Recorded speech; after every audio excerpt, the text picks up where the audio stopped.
मुझे बहुत गर्व हो रहा है। इस धरती ने क्रांति दूत शंकर शाह जी और रघुनाथ शाह जी जैसे महापुरुष इस देश को दिए। आदि विद्रोही टांटिया भील जी जैसे क्रांतिकारी पैदा किया।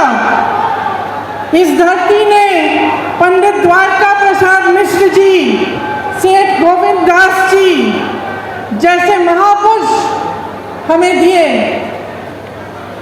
इस धरती को, जैसे आपने कहा, संस्कार धानी कहा जाता है। यहाँ ऐसी महिलाएं पैदा हुई जो सत्य के लिए लड़ी, क्रांतिकारी थी और जिन्होंने इस धरती को और भी गर्वित किया। रानी दुर्गावती जी, रानी अहिल्याबाई, अवंतीबाई लोधी जी, ये उन्हीं की धरती है।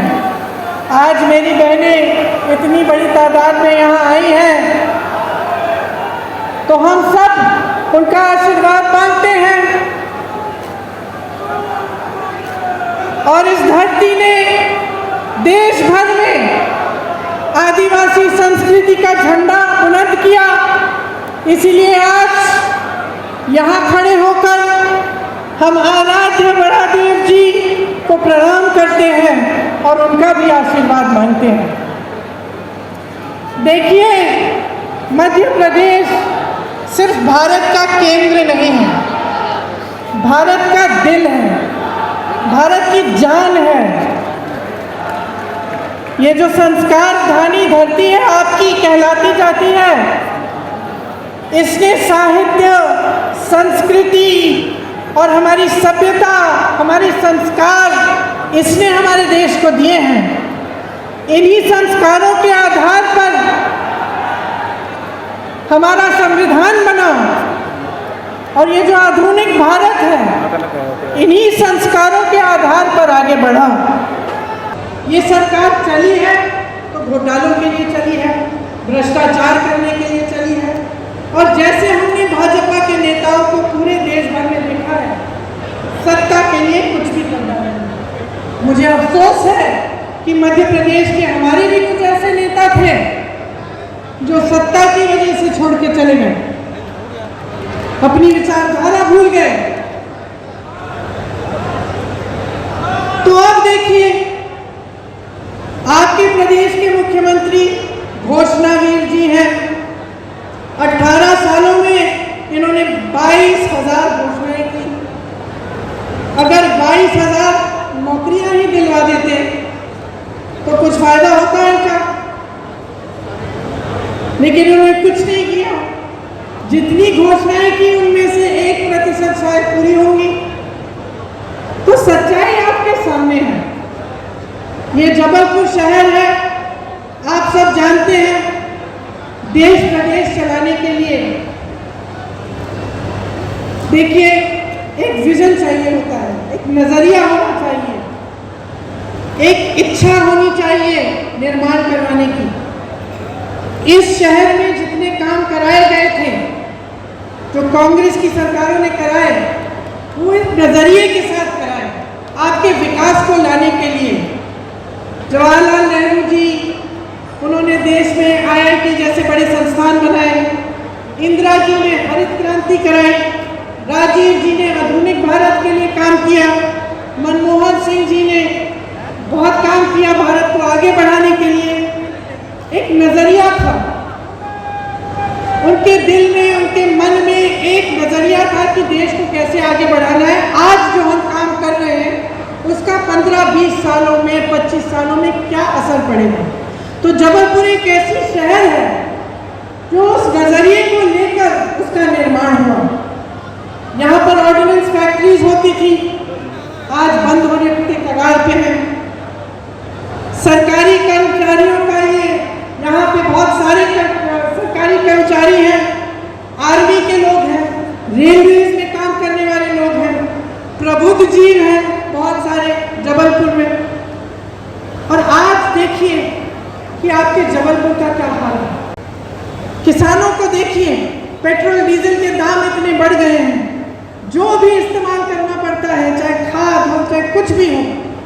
सब महंगा पड़ गया है, बहुत ज़्यादा महंगाई हो गई है आपके प्रदेश में, भयंकर बेरोजगारी है।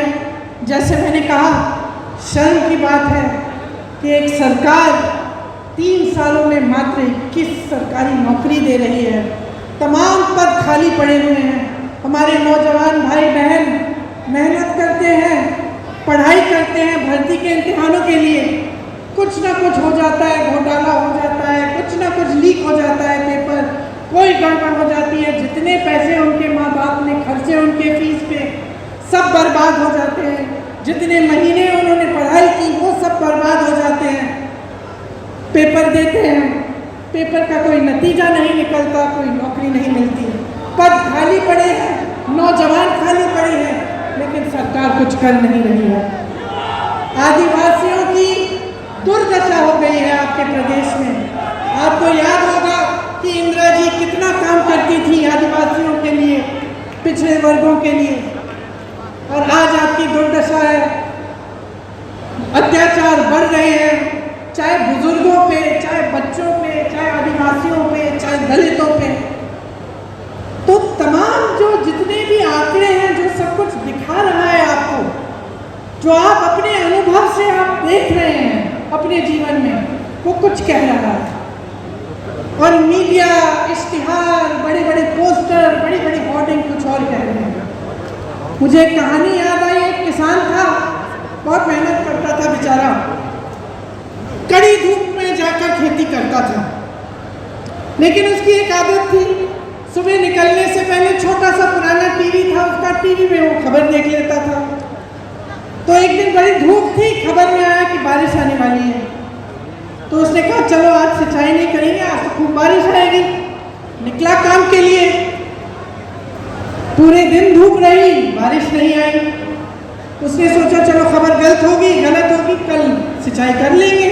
घर आ गया, अगले दिन फिर निकला, फिर खबर देख ली, फिर खबर में आया कि बारिश आने वाली है, फिर उसने सिंचाई नहीं की। ऐसे 5, 6, 7 दिन गुजर गए और वो इसी इंतजार में रहा कि भाई आज बारिश आएगी। बारिश नहीं आई, खेती एकदम सूख गई। घर आके रोने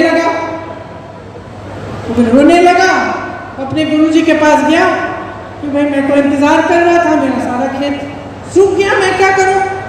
तो उसके गुरुजी ने उसको कहा, ये मूर्ख, तुमने अपने अनुभव से नहीं देखा क्या हो रहा था, तुम्हारे सामने तुम्हारा खेत सूख रहा है और तुम इंतजार कर रहे हो कि बारिश आएगा, क्योंकि खबर नहीं कह दिया। तो यही तो हो रहा है आज देश में, प्रदेश में। महंगाई बढ़ गई, बेरोजगारी बढ़ गई, अत्याचार बढ़ रहे हैं, आपस में फूट बढ़ रहा है, और आपको बताया जा रहा है कि कोई सुनहरा दौर चल रहा है। आप गैस का सिलेंडर खरीद नहीं सकते, आपके बच्चों को नौकरी नहीं मिल रही है, शिक्षा का एक नया संस्थान नहीं बनाया गया, सड़कें आपकी पुरानी पड़ी हुई हैं, कोई व्यवस्था नहीं है, खाद की व्यवस्था नहीं है, पानी की व्यवस्था नहीं है, लेकिन आपको बताया जा रहा है कि बारिश आने वाली है, आपको बताया जा रहा है कि सुनहरा दौर है। मोदी जी G20 कर रहे हैं, हमें बहुत गर्व होना चाहिए अपने देश में, लेकिन आपके सामने, आपकी आंखों के सामने क्या हो रहा है उसके प्रति आप जागरूक कब होंगे? आप कब देखेंगे कि इन 3 सालों में भाजपा की सरकार ने आपके लिए क्या किया? यहाँ पे जितने भी नौजवान हैं, हाथ उठा के मुझे बताओ कितनों को नौकरी मिली है। अगर उन 21 बच्चों में से एक है तो हाथ उठा लो भाई, उठाओ। नहीं मिली नौकरी किसी को, तो सबक सिखाना पड़ेगा। तो मैं कहना चाह रही हूँ कि 18 साल हो चुके, 18 साल में आपने सब कुछ देख लिया। अगर किसी इंसान ने 18 साल में अपनी असलियत आपको नहीं दिखाई और आपको ये पता नहीं चला कि वो आपका काम नहीं करने वाले हैं, तो शायद कभी नहीं पता चलेगा।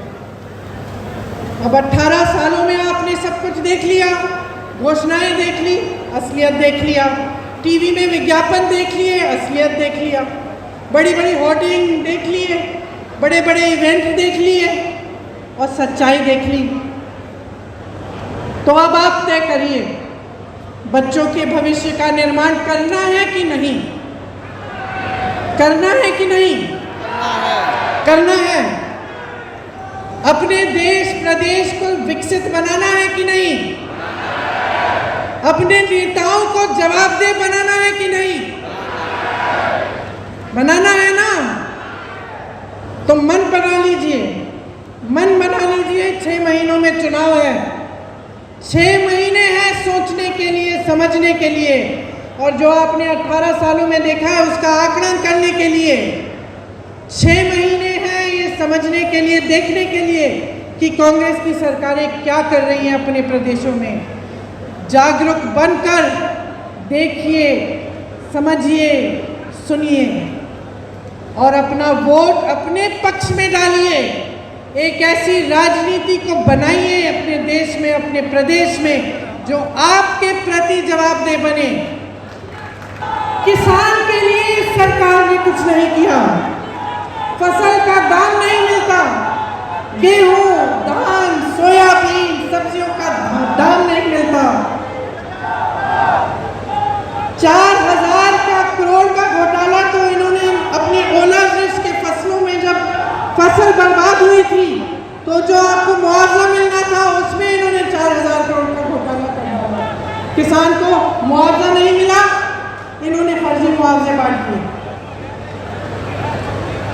तो देखिए, चाहे किसान हो, चाहे मेरी आदिवासी बहन भाई हो, जिनके खिलाफ अत्याचार बढ़ रहा है, जिनको कोंदो कुटकी और अन्य उपज का दाम नहीं मिलता, जिनको वन अधिकार नहीं मिलता, चाहे मेरी बहनें हो, चाहे प्रदेश के नौजवान हो, किसी के लिए कुछ नहीं हो रहा है। ये सरकार चली है तो घोटालों के लिए चली है, भ्रष्टाचार करने के लिए चली है, और जैसे हमने भाजपा के नेताओं को पूरे देश भर में देखा है, सत्ता के लिए कुछ भी करना नहीं। मुझे अफसोस है कि मध्य प्रदेश के हमारे भी कुछ ऐसे नेता थे जो सत्ता की वजह से छोड़ के चले गए, अपनी विचारधारा भूल गए। तो अब देखिए, आपके प्रदेश के मुख्यमंत्री घोषणावीर जी हैं। 18 सालों में इन्होंने 22,000 घोषणाएं की। अगर 22,000 नौकरियां ही दिलवा देते तो कुछ फायदा होता इनका, लेकिन उन्होंने कुछ नहीं किया। जितनी घोषणाएं की उनमें से 1% शायद पूरी होंगी। तो सच्चाई आपके सामने है। ये जबलपुर शहर है, आप सब जानते हैं, देश प्रदेश चलाने के लिए देखिए एक विजन चाहिए होता है, एक नजरिया होना चाहिए, एक इच्छा होनी चाहिए निर्माण करवाने की। इस शहर में जितने काम कराए गए थे, जो कांग्रेस की सरकारों ने कराए, वो एक नजरिए के साथ कराए, आपके विकास को लाने के लिए। जवाहरलाल नेहरू जी, उन्होंने देश में IIT जैसे बड़े संस्थान बनाए, इंदिरा जी ने हरित क्रांति कराई, राजीव जी ने आधुनिक भारत के लिए काम किया। और देखिए, दिल से मैं कह रही हूँ कि बहुत साल हो गए, केंद्र में 9 साल हो रहे हैं, आपके प्रदेश में 18 साल हो रहे हैं। ये राजनीति बहुत आगे बढ़ चुकी है, जो आपको नकार रही है, आपकी ज़रूरतों को नकार रही है। हर बार आपके जज्बातों को उभारा जाता है, इधर उधर की बातें की जाती हैं। कमलनाथ जी ने कहा, हम भारतीय हैं, हम सबके लिए धर्म से बड़ा कुछ नहीं है, हमारी आस्था से बड़ा कुछ नहीं है। चाहे हम किसी भी धर्म के हो, हम उसे दिल में मानते हैं, वो हमारे लिए सर्वोपरि है। लेकिन उसका मतलब ये नहीं है कि पब्लिक को बहकाया जाए, कि पब्लिक के जज्बातों को उभार कर वोट मांगा जाए, उसका मतलब नहीं है। और अगर नेता ऐसा कर रहा है, या एक राजनीतिक दल बार बार ऐसा कर रहा है कि चुनाव का समय आया आपके जज्बात उभार दिए, आपकी काम की बात नहीं की, तो आप उनकी आदत बिगाड़ रहे हो। वो तो है ही बिगड़े, क्योंकि आपको बार बार जज्बातों पर उकसा रहे हैं, लेकिन आपका काम नहीं कर रहे हैं। लेकिन आप बिगाड़ रहे हो क्योंकि आप बुरी आदत डलवा रहे हो। उस नेता को कभी ये एहसास नहीं होगा कि अगर वो आपका काम नहीं करेगा तो उसको सत्ता छोड़नी पड़ेगी। समझ रहे हैं आप मेरी बात? आपको समझाना पड़ेगा, दिखाना पड़ेगा नेताओं को, और उसमें हम सब शामिल हैं कि अगर हम आपका काम नहीं करें और चुनाव के समय आपके जज्बात उभारने की बात कर लें, या आपको किसी जैसे आप जज्बाती मामले पे आपको उकसा दें और फिर उसके बल पर आपके वोट लेके सत्ता में बैठ जाएं, लेकिन फिर आपकी बिजली हम ना दिलवाएं, आपका विकास हम ना करवाएं, आपकी सड़कें ठीक नहीं हो रही हैं, आपके बच्चों के लिए शिक्षा के मौके नहीं दिलवा रहे हैं, नौजवानों को रोजगार नहीं दिलवा रहे हैं, और सिर्फ सत्ता के मजे ले रहे हैं, तो आपको सबक सिखाना पड़ेगा। तो मैं कहना चाह रही हूँ कि 18 साल हो चुके, 18 साल में आपने सब कुछ देख लिया। सामाजिक सुरक्षा पेंशन को 300 रुपये से 600 रुपये तक बढ़ाया गया था। 1 करोड़ परिवारों को 100 रुपये में 100 यूनिट बिजली योजना का फायदा हुआ था। 1000 गौशालाओं का निर्माण हुआ था। आदिवासियों के लिए 12,000 बर्तन बैंक बनाए गए थे। ये सब काम 1.5 साल में कांग्रेस की सरकार ने किया, और आज भी ऐसे ही काम कांग्रेस की सरकारें जहां जहां उनकी सरकार है वहां पे कर रही हैं। तो बहनों और भाइयों, हम आपके सामने कुछ ऐसे गारंटी लाए हैं जिनके बारे में अब आपको मैं बताऊंगी, जो हम 100% लागू करेंगे। ये मेरा वादा है आपको, यही वादा मैंने कर्नाटका में किया, यही वादा कर्नाटका के नेताओं ने किया, राहुल गांधी जी ने किया, और कर्नाटका की सरकार बनते ही उस कैबिनेट ने पास किया हुआ है।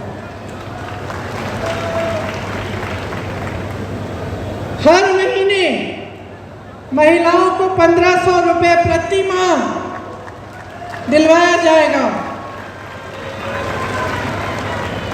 गैस का सिलेंडर 1000 रुपये का नहीं, 500 रुपये का आपको मिलेगा।